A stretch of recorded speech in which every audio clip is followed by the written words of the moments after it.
toda a vida, sem jamais te conhecer. Tu és minha fonte, minha colheita, minha herança.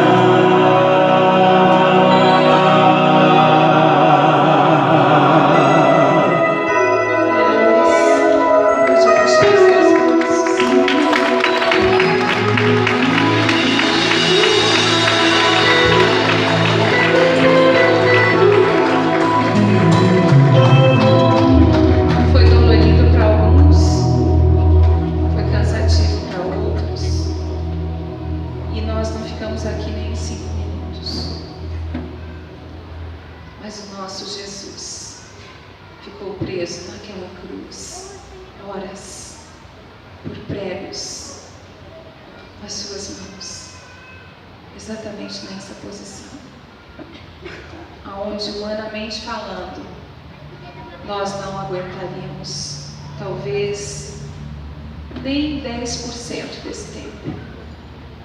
E Ele fez isso por amor a você, por amor a mim. Abre a tua Bíblia no livro de Romanos, capítulo 5, nós vamos meditar em 3 passagens. E eu quero falar hoje a respeito do amor de Deus. Quero falar a respeito desse tão grande amor. Romanos 5, versículo 6 em diante diz assim: em verdade, no devido tempo, quando ainda éramos fracos, Cristo morreu por todos os ímpios. Sabemos que é muito difícil que alguém se disponha a morrer por um justo. Embora por uma pessoa que se dedique ao bem, talvez alguém tenha coragem de dispor sua vida. Porém, Deus comprova seu amor para conosco, pelo fato de ter Cristo morrido em nosso benefício, quando ainda estávamos no pecado. Agora, como fomos justificados por seu sangue, muito mais ainda, por intermédio dele, seremos salvos da ira de Deus. Ora, se quando éramos inimigos de Deus, fomos reconciliados com ele mediante a morte de seu Filho, quanto mais no presente, havendo sido feitos amigos de Deus, seremos salvos por sua vida. E ainda mais, se nos gloriamos também em Deus por nosso Senhor Jesus Cristo, por intermédio de quem recebemos agora completa reconciliação. Diga amém. Vai lá para Malaquias capítulo 3, versículo 14 em diante. Diz assim: tens comentado que é inútil servir a Deus e murmuram: que vantagem temos tido por termos cuidado em obedecer os preceitos de Deus e por ficarmos orando e lamentando perante o Eterno dos Exércitos? Por causa disso estamos achando que os arrogantes é que são felizes, porquanto prosperam os que praticam o mal. Essas pessoas vivem desafiando a Deus e nada lhes acontece, escapam ilesas. Então aconteceu que aqueles que ainda temiam Yahvé conversaram uns com os outros, e o Senhor ouviu as suas orações com atenção, e diante de Deus foi escrito um sefer, livro, todos os nomes dos que amavam reverentemente a Deus, como memorial acerca dos que temiam Yahvé e honravam o seu nome. Portanto, eis que naquele dia que preparei, quando eu agir, declara o Senhor dos Exércitos, eles serão meu tesouro particular. Eu terei compaixão deles como um pai tem compaixão do filho que lhe obedece. Então vereis outra vez a enorme diferença entre Tzadik, justo, e o Rasha, maldoso, entre os que servem a Deus e os que não o servem. Agora você vai para João 3,16. Se você já sabe de cor, não precisa nem ler, mas pode responder comigo. Porque Deus amou o mundo de tal maneira que deu o seu Filho unigênito, para que todo aquele que nele crê não pereça, mas tenha vida eterna. Pai, fala conosco. Nós queremos sentir ouvir, viver a Tua presença em nossas vidas, principalmente nesse memorial que daqui a pouco vamos participar. Deus, nós queremos lembrar de cada pedaço do Teu sacrifício, cada fase do Teu sacrifício, para que possamos entender e muitas vezes aceitar esse tão grande amor sobre as nossas vidas, que quando ainda éramos pecadores, quando ainda não Te queríamos, o Senhor não mediu esforços para morrer por cada um de nós. Nós Te pedimos, Espírito Santo, vem fazer a obra em nossas vidas, em nome de Jesus. Amém. Amém? Podem sentar.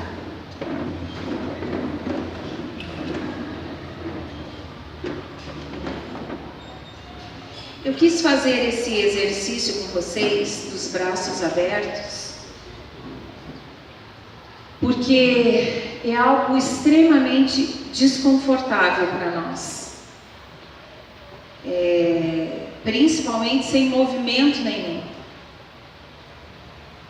E nós não aguentamos, talvez nem 1 minuto, 30 segundos. Mas Jesus teve escolha, poderia não ter passado por isso, poderia já lá no Jardim das Oliveiras, quando Ele foi orar ao Pai, Ele poderia ter dito ao Pai: Pai, eu não quero cumprir o propósito. Tanto é que diz que Ele chorou grossas lágrimas de sangue, de tão grande sofrimento que Ele teve naquele momento, sabendo do que Ele iria passar, o seu sofrimento físico. Nós nem vamos falar do emocional, de tudo aquilo que Ele viveu na sua alma. Como Filho de Deus, Ele foi rejeitado, Ele foi xingado, Ele foi caluniado, foi tantas coisas que aconteceram na vida de Jesus. Mas estamos falando do sofrimento físico, de algo que é inconcebível para um ser humano passar. Quem é que assistiu o filme Paixão de Cristo, o último agora, que foi o Mel Gibson que fez? Esse filme parecia tão real, que parece que a gente conseguia até sentir, né, as chicotadas, os açoites que Jesus recebeu ali. Mas aquilo era um filme. Embora diz que foi tão forte para o ator gravar esse filme, que ele quebrou algumas costelas, ele teve algumas costelas quebradas durante a filmagem, e mais algumas coisas que aconteceram para ele. Então não passou também tão desapercebido na vida dele assim, ele estar ali vivenciando a vida de Jesus. Mas o nosso Deus sofreu e viveu muito mais do que aquilo que a nossa mente possa imaginar, por amor a você, por amor a mim. E nessa manhã, queridos, eu quero falar de um Deus de amor, um Deus que se compadece das nossas fraquezas, das nossas limitações, que conhece o teu interior, que conhece o teu coração, que sabe o que você tem passado, e Ele tem nos sustentado, amém? Ele não tem te dado a vitória todos os dias, Ele não tem te dado escape para aqueles momentos de angústia, de tristeza, porque Ele sabe exatamente tudo que nós passamos, porque Ele passou primeiro. Ele passou primeiro, para que você pudesse hoje dizer que você é um vencedor através de Cristo Jesus, porque Ele venceu primeiro. Esses dias até eu vi um comentário em um dos nossos grupos da igreja, alguém dizendo, um pregador falando que Jesus fracassou. Jesus não fracassou. Não existe fracasso em Jesus. Existe vitória. somente vitória. O fracasso pode ter sido gerado de Jesus no coração de Satanás, mas foi por muito pouco tempo, porque logo ele desceu no inferno e tirou a chave das mãos do diabo. Será que ele não pode fazer muito mais por nós? Será que existe algo impossível para Deus, querido? Será que aquele filho que está desviado dos caminhos do Senhor, é difícil para Deus atraí-lo novamente? Será que aquele filho que está nas drogas, o Senhor não pode resgatá-lo na boca do inferno? Será que aquele casamento que está destruído, o Senhor não pode ressuscitar? Será que aquela enfermidade que o médico te disse que você não tem o que fazer, que você vai ter que conviver com ela, o Senhor não pode te curar hoje? Será que a tua vida financeira, que você está passando dificuldade, luta, o Senhor não pode transformar amanhã? O que mais? Será que Deus não tem poder de colocar a mão dele sobre a nossa nação e de um dia para o outro mudar essa história que nós estamos vivendo? Tem. Ele tem tudo isso. Mas ele tem algo muito maior, que é a sua misericórdia e o seu amor. Sabe por que Jesus não voltou ainda, queridos? Sabe por quê? E muitas vezes eu me pego pedindo para o Senhor: Senhor, volta. Está difícil. Está muito difícil. Tem horas que a gente olha e pensa: não vai dar. Mas dá. No Senhor dá. Ele não voltou porque tem muitos que ainda precisam conhecê-lo. Assim como eu e você. Assim como nós estávamos perdidos. Não tínhamos esperança nenhuma. Lembra antes de você se converter a Jesus? Lembra antes de você ter um encontro com Ele? Como que era a sua vida? Era uma vida plena? Era uma vida de esperança? Ou era uma vida angustiada? Que entrava semana, saía semana e você estava angustiado. E você estava esperando que homens fizessem algo para você que mudasse a tua história. E nada acontecia. Mas um dia você teve um encontro com esse Deus soberano, que mudou a tua história, que mudou a minha história. E hoje eu posso olhar para trás e posso dizer que eu sou uma nova pessoa, porque o sangue de Cristo me lavou de todo pecado. Mas antes mesmo de eu entender, reconhecer e me render aos pés do Senhor, Ele foi naquela cruz e derramou o sangue dele por mim e por você. Hoje, quando nós estivermos participando da ceia, partindo o pão, compartilhando o pão, compartilhando o suco, tem algo muito forte nisso, e que muitas vezes nós não tomamos consciência. Nós estamos relembrando aquele que deu a sua vida por nós. Nós estamos relembrando que o seu corpo foi moído. Lanças atravessaram o seu corpo.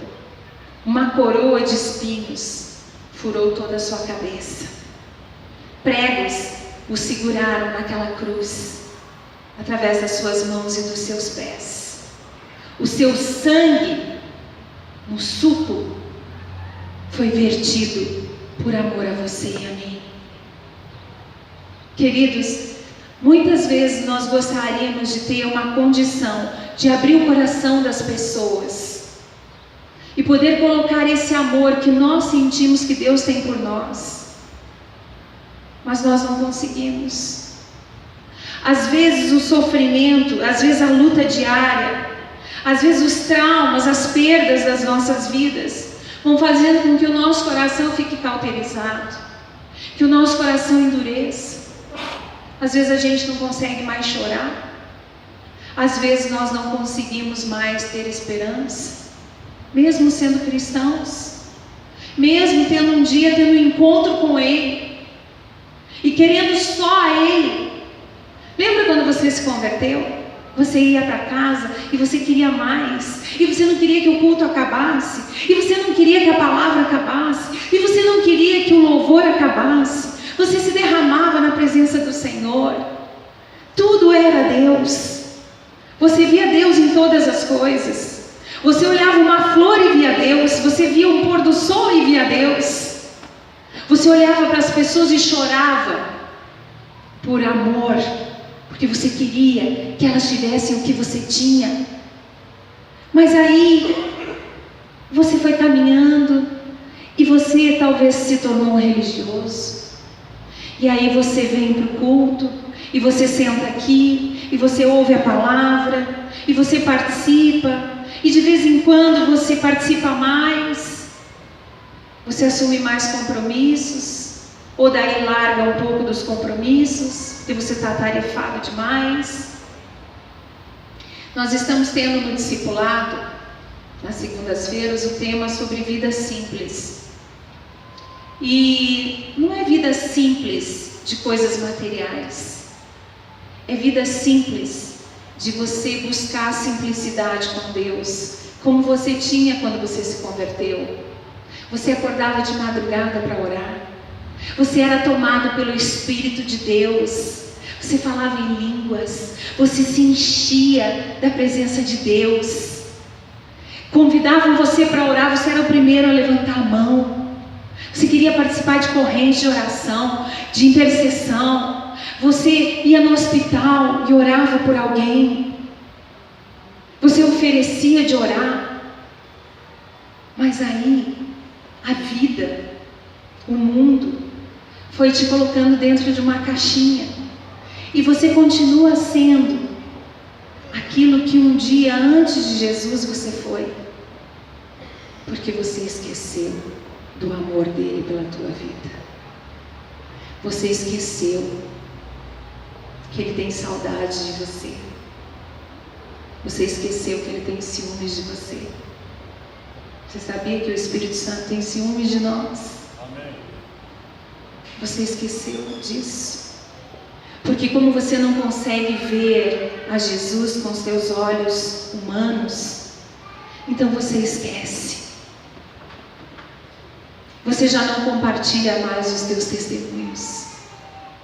Quando você se converteu, cada vez que o pastor falava, tem alguém que quer dar um testemunho, você era o primeiro a correr. Eu lembro logo que eu me converti, minha sogra fazia os cultos na quarta-feira à tarde, e eu estava sempre aqui nas quartas à tarde. Toda quarta eu tinha um testemunho para dar. Sabe por quê? Porque eu estava no primeiro amor. Eu estava envolvida naquele amor de Deus. Eu estava envolvida com o Pai. Mas aí a vida vai te trazendo coisas que não são boas. Dores, traumas, dificuldades, como eu já falei. E você vai endurecendo. E você vai endurecendo. Mas a palavra de Deus diz que Ele transforma um coração de pedra em coração de carne. E é isso que Ele quer fazer conosco. Para você dar um glória a Deus, um aleluia, o pastor precisa ficar implorando. Mas quando você se converteu, você não conseguia nem segurar a tua boca. Lembra quando você foi batizado com o Espírito? Você falava, não vou falar, não vou falar. E entrava no culto e começava a falar em línguas. Ou na sua casa, ou fazendo alguma coisa em casa, você falava com o Senhor. Por que nós perdemos, igreja? Porque nós temos perdido essa consciência do amor de Deus sobre as nossas vidas. Ele te ama. Ele está aqui. Ele quer ter um encontro com você. Ele quer falar ao teu coração diretamente. Ele quer te dar experiências. Ele quer te fazer crescer na presença dEle. Jesus disse que se nós crêssemos nele, estivéssemos nele, nós faríamos obras maiores do que Ele fez. Isso não te causa um entusiasmo, algo tremendo no teu coração, de você saber que você é capaz de levar as boas novas àqueles que precisam? Nós cantamos lindamente, é lindo cantar, que e mesmo em meio às circunstâncias, nós louvaremos ao Senhor, nós não renunciaremos, nós não daremos as costas para o Senhor, mas na real, na prática, pouco acontece. Pouco acontece. Tão pouquinhas coisas nos afastam de Deus. Tão poucas coisas nos afastam de Deus. Nós nos irritamos, nós perdemos a nossa comunhão por coisas tão pequenas. Tão pequenas. Essa manhã, e se eu contar para vocês, se eu e o pastor Alberto contarmos para vocês os nossos problemas, certamente vocês vão chorar com a gente. Mas a gente não traz problemas para vocês, porque o único que é suficiente para resolver é o nosso Deus. E Ele conhece os nossos corações. E essa manhã, vocês sabem que o nosso filho está morando lá na casa da minha mãe, e essa manhã, às 7h30 da manhã, tocou o celular e a minha mãe estava preocupadíssima, porque o Mateus saiu 4h30 para comprar um lanche no McDonald's e não tinha voltado. E eu acordei com o Roberto falando com ela no telefone. E por um momento eu me preocupei. Eu falei, Deus, aonde pode estar o Mateus essa hora? Às 8h da manhã, quase 8h da manhã. E o meu coração se angustiou. Mas imediatamente o Senhor trouxe um amor no meu coração, muito forte, e falou ao meu coração: eu cuido dele. Descansa. Eu cuido dele. E eu consegui ainda dormir mais uns 20 minutos. Mas não é fácil. Não é fácil, principalmente quando são os nossos filhos. Você, como mãe, sabe que quando tocam no teu filho, podem fazer o que for, pode acontecer o que for, mas não tocam nos nossos filhos. Você acha que o teu Pai Celestial não é assim com você? Faça qualquer coisa, mas não toque nos meus filhos, porque foi por eles que eu morri naquela cruz. Foi por amor a cada um deles que eu derramei o meu sangue. E deles cuido eu. A palavra em Malaquias, nós acabamos de ler, diz que existe um memorial diante de Deus daqueles que o amam e o buscam, e que Ele não despreza, porque Ele os tem como seu tesouro particular. Gente, se isso não te dá uma alegria, saber que você é o tesouro particular de Deus, que você é considerado amigo de Deus, eu não sei o que te dá alegria. Não é a preocupação que tem que te tomar, mas é saber que você tem um Pai que cuida de você e que ninguém toca, porque Ele é filho. E é isso que Deus fala. E Ele termina dizendo em João 3,16: porque Ele te amou de tal maneira que deu seu Filho unigênito, para que você crê e tenha vida eterna.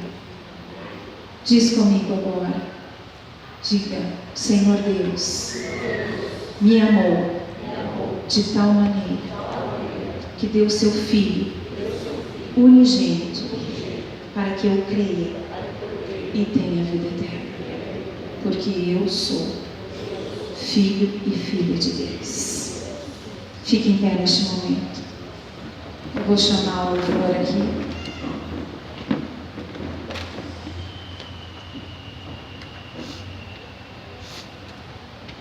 Não é esse hino que eles vão cantar, mas tem um hino que nós cantamos desde que eu me converti, que diz para nós voltarmos ao primeiro amor. E a gente canta isso muitas vezes, mas não está no nosso coração. Muitas vezes a gente canta da boca para fora, mas o nosso coração não quer voltar ao primeiro amor. Porque voltar ao primeiro amor, eu preciso abrir mão de outras coisas para aprender a ter uma vida simples com Deus, para ter uma vida diária com Ele. E muitas vezes nós entramos em conflito entre aquilo que a gente sabe que tem que fazer e aquilo que a gente precisa fazer e aquilo que a gente quer fazer. Então, nesse momento, queridos, eu queria que você fechasse os teus olhos e você pedisse que Deus falasse com você. Eu não sei qual é a tua angústia, eu não sei qual é a tua luta, o que você precisa, o que você precisa que Deus faça hoje na tua vida, mas eu quero te dizer que não há nada impossível para Deus, e Ele está aqui para te abençoar, porque já foi consumado, tetelestai, está consumado. O sacrifício foi consumado, o amor foi consumado. Nada que nós façamos vai mudar aquilo que Deus já tem para nós. Fala com Ele, fala: Senhor, eu preciso que o Senhor me encha da tua presença. Eu dou liberdade para que o Senhor agora venha falar ao meu coração. Me tome pela mão e me leve aonde o Senhor quiser me levar. Fala comigo, Deus. Fala conosco, Senhor.